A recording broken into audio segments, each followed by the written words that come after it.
Alright, you Bubba Dudley Cuddle Buddy, so here's the thing. I was not planning on making this video. In previous Skarlet videos, I talk about how busted and broken Skarlet is in the corner. And I usually mention that towards the end of my videos. And there's people that ask me to make a guide. I get PlayStation messages all the time to show them Skarlet's corner game. And that just tells me that you guys are watching the videos all the way through, because I always mention that shit towards the end of my videos. So this one goes out to you motherfuckers. You know who you are. That being said, if I had to describe Skarlet's corner game to you guys, if the Zodiac Killer got fucked by Richard Ramirez and they had a baby, and that baby turned out to be a killer, Skarlet's corner game will still be more terrifying than that. Alright, so just bear with me. Skarlet's forward 2 in the corner is just outright disturbing. Let me explain. One thing you're not going to want to do is this. Oh, sorry. You're not going to want to do that. What you're going to want to do is that. Do you guys see the difference? The difference is, if you do regular tongue, you'll be -6 every time. Doesn't matter. Sometimes it'll whiff or whatever. But if you bring the tongue in closer, you will be -4. And at times, let me see if I can get it. Let me see. You could be -3. But yeah, you have to take my word for it. You'll be -3, -4. Same shit, right? It's much better to do the short one because you'll be -3, -4. Much better than being -6. So what does this do? If I do this to Joker, what is Joker going to do in this situation? You got to ask him, what is he really going to do in this situation? He has to guess. Even though he blocked successfully, he has to guess what I am going to do. What do I mean by that? Let me show you guys. Let me just show this in action. Right? My fault, right? Let's say. Right? Every single one of Joker's buttons will whiff completely. He tries jumping, any of that shit. As soon as he throws this, I whiff punished right there. It's hard to show you guys since it's just me and I can't control Skarlet at the same time. But you guys will just have to take my word for it. That being said, he has to literally dash up and do something like that. Even dashing up, there's a good chance he will whiff completely.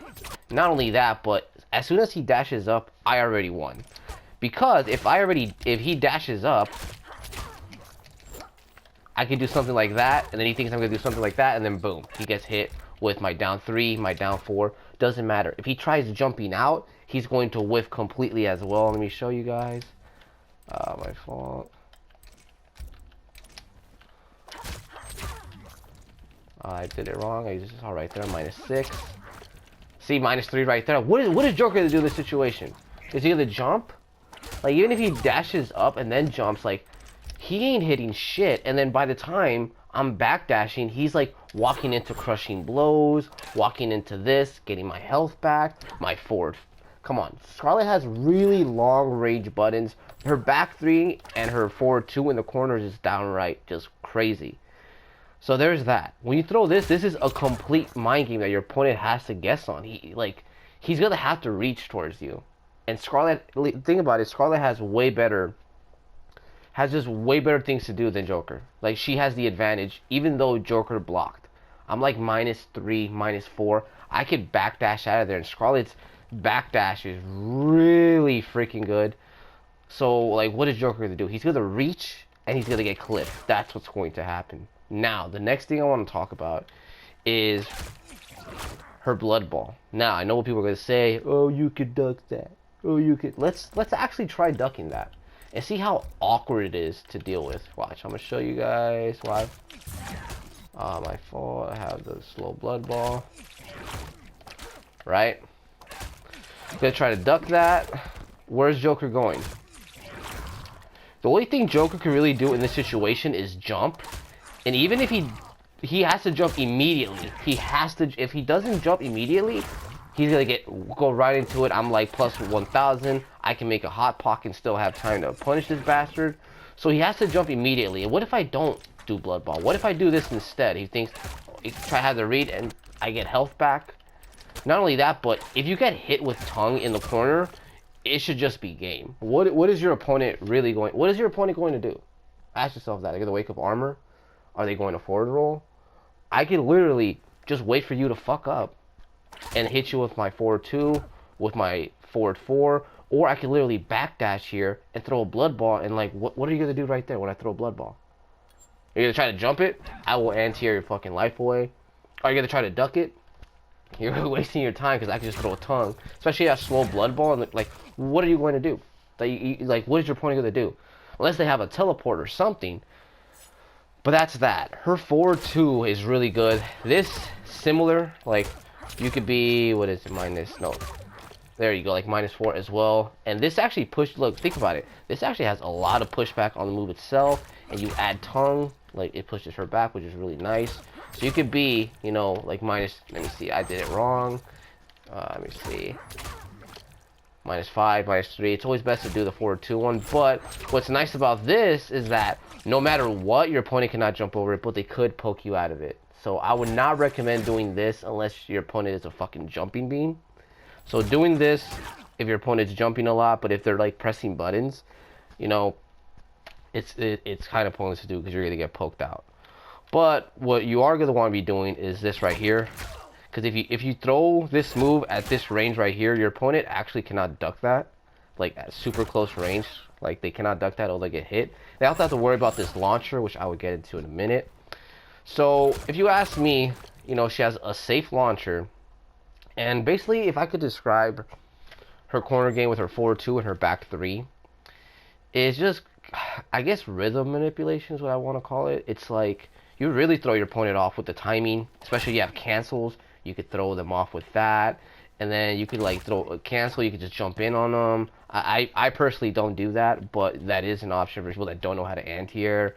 You could do this, step all the way back, throw overhead. Because here's the thing, when your opponent gets knocked down in the corner, like these short hops like will add the fuck up. Not the 9%, but like it just, you're waiting for your opponent to fuck up. That's terrifying. With Skarlet, when you're in the corner, if you're patient, you're just basically waiting for your opponent to fuck up. Because when you get touched in the corner by Skarlet, it's death. So in this variation, I don't have let me put that variation. I believe it is the Hannah Baker. I want to say that this one is the one that has boiling point in it. So, this game, for forward 2 and her back 3 game, is very important to do. Because it just leaves you at your opponent like, what the fuck is going on? And you're just enforcing whiffs. It's really good. It's just, even if your opponent blocks this shit, it's still your turn. It's really very, very wild. So now, next thing I want to talk about is her damage. It's like, this is just obvious shit. Like, what I'm going to state, like, come on, everybody knows about this stuff. Skarlet in the corner is disgusting. Like, you do stuff like this. Oh, my fault. Yeah, boom. Boom. I'm not even going to enhance it. 35% off of shit like that. Pop it up, that's like 34% or whatever. She does crazy damage in the corner. I can get 40% with her, I want to say with 2 bars. But that's that if you have boiling point. You also have other moves that are restands that are really nice, but you don't really need those other moves that are restands. You can do stuff like this. This is my go-to combo. And that is enough for me. 24%. I have the hit advantage of 22. And from right there, the world is yours. Now, once you start hitting your opponent with Blood Trail, right? Whether it is something like this, or something like this, you'll hit them, whatever, right? You have so much hit advantage by Blood Trail, there's nowhere for them to go, that you could literally stagger your 2 best staggers, in my opinion, which is this and this. This is something I've been doing a lot. I'm showing you why that fucking, instead of completing and being +6, this is what you're gonna want to do, right? You saw that? Immediately, whiffs, whiffs, whiffs. If you try jumping out, you're gonna get clipped. This shit, damn near every single down 4, uppercut, or even freaking mids, makes your opponent whiff completely.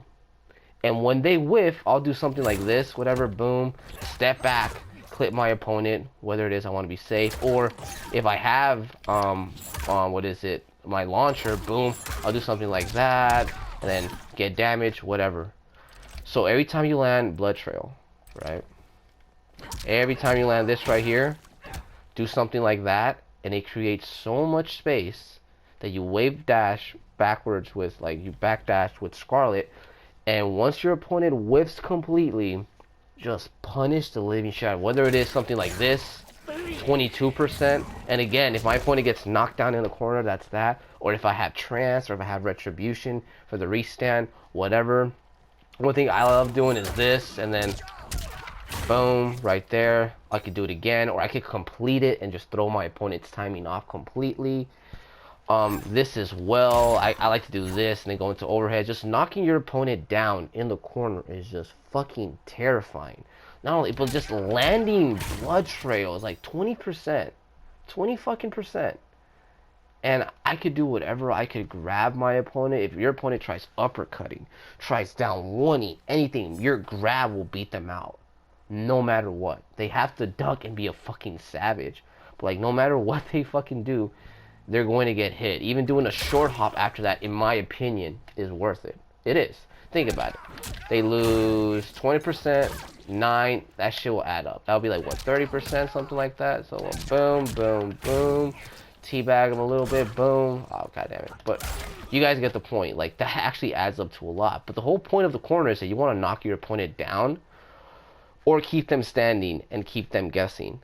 And doing little things like short hops, doing little things like this into short hops, it goes a long fucking way, because when your opponent starts waking up, look how much hit advantage the short hops get.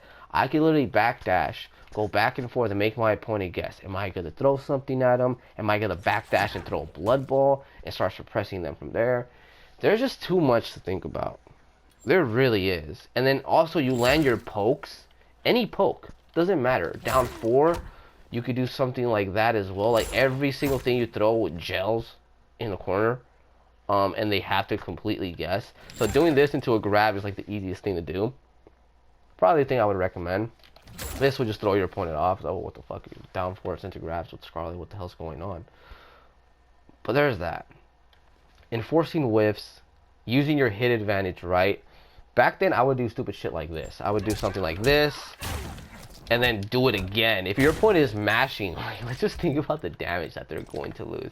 If you do something like this, and they're mashing, and then I'll grab them, like, Jesus Christ, that's like death right there automatically. But you need to be smart. You definitely need to be smart. This will work against, I don't know, certain players, but for the most part, you need to be smart about it. And not only that, you have a launcher, and then definitely take advantage of your launchers. The main launcher I use in the corner is this one, me personally. This one could definitely have some whiff issues. It just depends on what variation I'm using, but you're going to get this amount of damage. 34 in the corner. It's really, really good. So there's that. So this is just the tip of the iceberg of Skarlet's corner game. There's so much to talk about, but that being said, hopefully you bastards enjoyed. Holla back. Check you bastards later. Deuces.